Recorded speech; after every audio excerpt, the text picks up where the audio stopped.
All right, all right, all right. How y'all doing? Let's do a little bit of entry.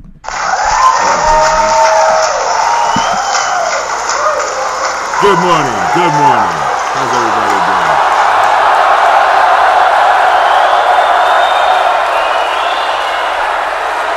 Oh, thank you.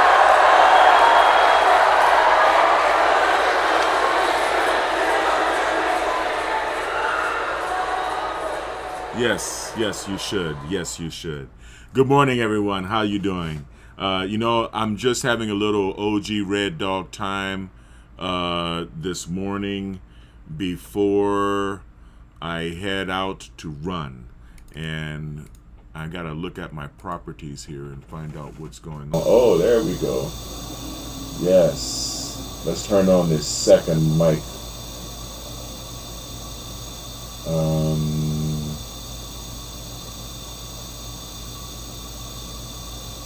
Oh wow, it's not showing up. Goodness. Okay, well we're gonna keep working with the blue mic this morning. How's everybody doing? I hope you guys are having a great week. I received my labels for the Labor Dia app. So you might see these around, right, in different places, and you can download the app at the Google Play Store and the Apple App Store, and install it and use it right now. I suggest you get a contractor account, because if you have a contractor account, you have instant access to all of the day laborers available in your area. Speaking of, I bet you guys never knew a person who built actually built an app, right? Well, now you do, right? So I've been having fun. Shout out to Abu Bakar, and I want to thank you for all of your hard work and for your patience hanging in there in this period. We're going to work through it. Developing an app is not easy. Okay, let me let you know. It's a pretty complex and very expensive process. It really is. But I just wanted to show you guys a little bit of what I'm doing. This is interesting. The Labor Dia app right now, the theme of it is red and white, as you can see. And I do like the red and white, especially for the signs, but I decided to go with a color theme that is a little more soothing to the eye, and pretty much scientifically designed to instill confidence in the user and produce a dopamine response, perhaps, that could inspire one to do business with us through the app. So it's very interesting. I can only show you so much. I'm not going to give away the keys to the castle here, but I just want to give you an idea of the work that goes into building a mobile app. All right, you have to consider all of the screens. You have to consider all of the workflows of every type of user. And these apps, the apps that I'm developing, Job Site Route and Labor Dia, are especially complex in that there are several types of, it's really a combination of apps together. So there are several types of memberships to each app. And so that's important. That's important. So you can see here on Job Site Route, it's the same thing. Can zoom out, zoom to 50%, and then zoom out a little more. And you can see we have different splash screens, different login screens. This is the Job Site Route app. If you would like to track and order food from your favorite food trucks, that's what this app is designed to help you do.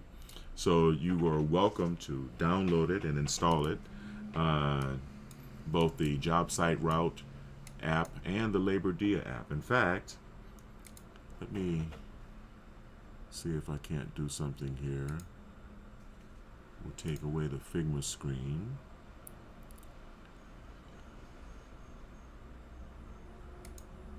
These are the labels that I just showed you, right? I got them printed up for Labor Dia.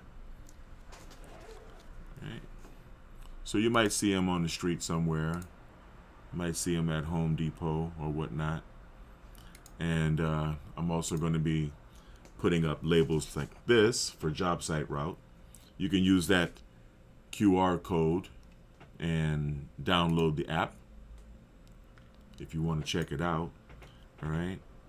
And Labor Dia. This is the logo for Labor Dia.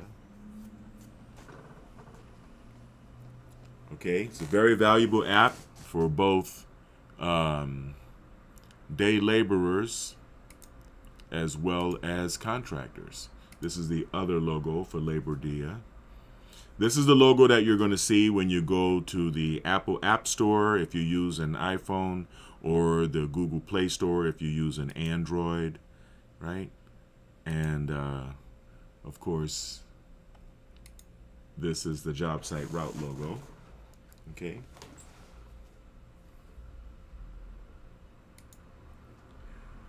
But that wasn't really what I wanted to talk to you about. I'm glad give everybody a chance to come in. I'm glad everybody had a chance to see the apps. Take out your phone and download them, install, and give yourself an account as a laborer, or as a food truck patron, or as a media producer, or a contractor, or a food truck owner, food truck driver. When I was young, I make these videos for my kids, right? For the benefit of my kids. Shout out to Yvonne and Katie and Kai. I love you guys. And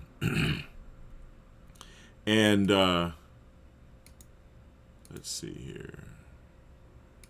For some reason, that stable diffusion is not showing up. And when I went into the military years ago, I was always a very literate kind of guy. I was always a reader. There's kind of a fork in the road that happens between the kids that read comics and the kids that don't read comics. The kids that read comics, although they may be considered nerds or nerdy when they're kids, they're actually the ones that are more intellectual. They're the smarter kids, and they tend to gravitate toward the more intellectual professions. And that's really important nowadays. It's really important. Gone are the days where the bully was the big man on campus, or the popular person. And, the nerd is the guy who you're going to call boss one day. And most people understand that. Now, let me see if I can zoom in to this before I show it to you.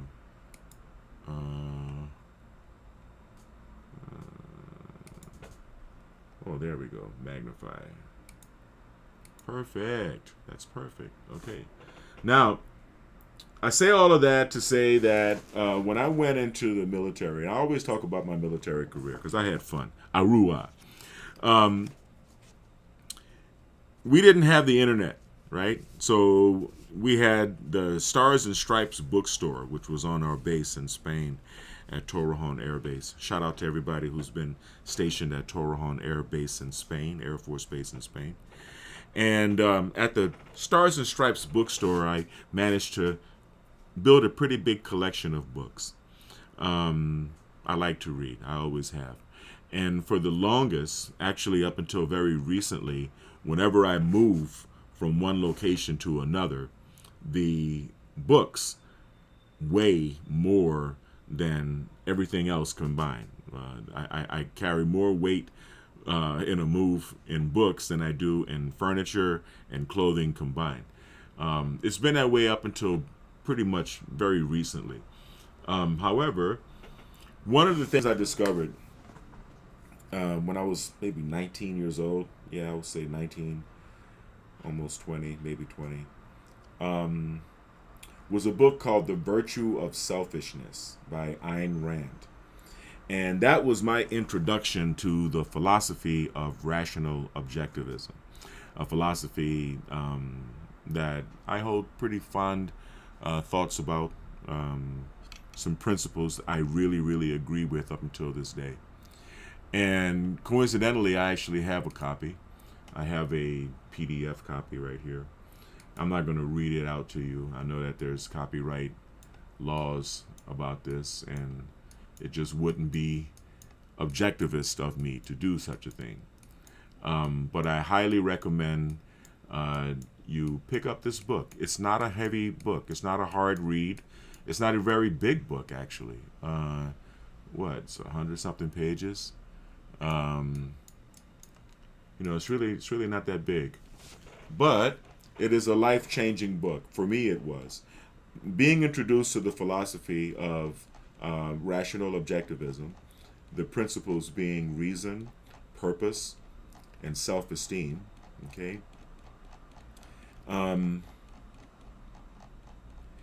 It really changed my life. And, the majority of self-made millionaires, self-made billionaires, not the majority, but many, very many of them, Mark Cuban comes to mind, will pretty much tell you the same thing, that Ayn Rand is a pretty good influence. Now, she also wrote a book called Atlas Shrugged, which is only second to the Bible in book sales. So that is a very heavy read, a very long read. But if you have the time, I highly recommend you read that one as well. Introduction to Objectivist Epistemology is another great book. There are also good books by Leonard Peikoff. There are quite a few, right? Nathaniel Branden, here we go. Nathaniel Branden, well, you can read about her personal life and about her relationship with Branden. But this is a good book. It's a collection of essays, and it's definitely a good book to introduce yourself to the philosophy of rational objectivism. Reason, purpose, and self-esteem, which will culminate in the development of the virtues of independence, honesty, integrity, justice, productiveness, and pride.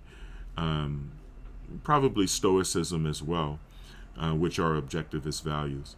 But it's definitely good, even if you don't embrace, a sign of intelligence is to be able to entertain a thought without necessarily embracing it. And I have to agree, because that's pretty much the way it is. If you would like to learn about the philosophy of rational objectivism, I recommend that. There's a good audio book also called Objectivism by Dr. Leonard Peikoff, and it's available in audio. I have it. I listen to it. I make my kids listen to it, and I'm sure they can attest to that. But I'm not going to play it because obviously that's an infringement on copyright. That's an infringement on Dr. Peikoff. And I think he lives right here in Irvine. He's not very far from me. So I don't want to get into an objectivist argument over infringing upon Leonard's copyright rights. So we won't do that. But I just wanted to introduce you to the philosophy of rational objectivism because it's been very good for me to embrace and to think about. I don't want to start preaching about it or getting into the details of it. I think that's something that's better left to your mind, to the curiosity in your mind. But I just wanted to put that out there. Now, that's about it. It's going to be hot. It's already 8 a.m. Shout out to the Biometrics crew. Shout out to Mika, especially. Sweetheart, you're making me very proud. You are a superstar. And Lindsay and Nicole, you guys are doing great as well. Salute to you, Rudy. I really appreciate everything that you're doing. You're holding it down for me. And shout out to Abu Bakar and the team out in Pakistan with the development of the apps. Okay, we're all making it through a spot right now. We're just going to call it a spot. But those of you who know and understand, and I appreciate all of you.